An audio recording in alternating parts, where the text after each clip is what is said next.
دلگیرم ولی هنوزم میرم از خاک مادریم دل میکنم و میرم برای چی نفهمم تو هر جمعی میرم میشم آدم بدم اون که هرچه قدمش بریزه بازم کمه با این که میدونم مثل پارسال یاد میره ولی منتظر تبریکم رفیق با این که یاد میره با این که یاد میره اصلا کیر تو دنیا ولش کن به امید روزیم دیگه بهش نیم رفیق به امید روزیم که پرواز کنم لای ستاره به امید روزیم که دعوا کنم با هم داداشیام سر قبرم به خاطر درد و مشیا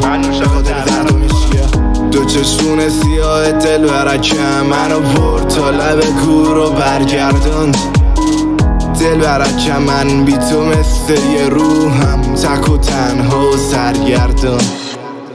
منو مثل برگای پاییزم منو گاهی بغض میکنم و میریزم هنو رفتارم شبیه سابقم منو جلوی حرفمو میگیرم حتی یه سیگارم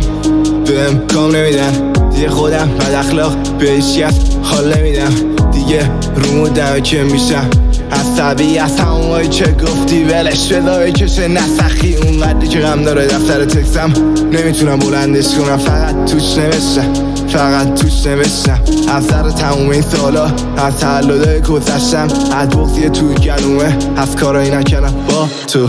ولش کن زندگی ارزش عشقاتو نداره آدم ها همه لاشیم تو ظاهر خوبم ولی از درون کیریم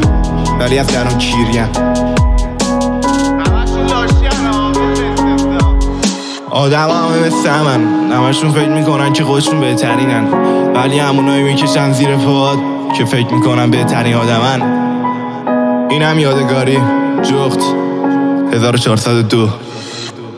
منو مثل برگای پاییزم منو گاهی بغض میکنم و میریزم هنو رفتارم شبیه سابقم منو جلوی حرفمو میگیرم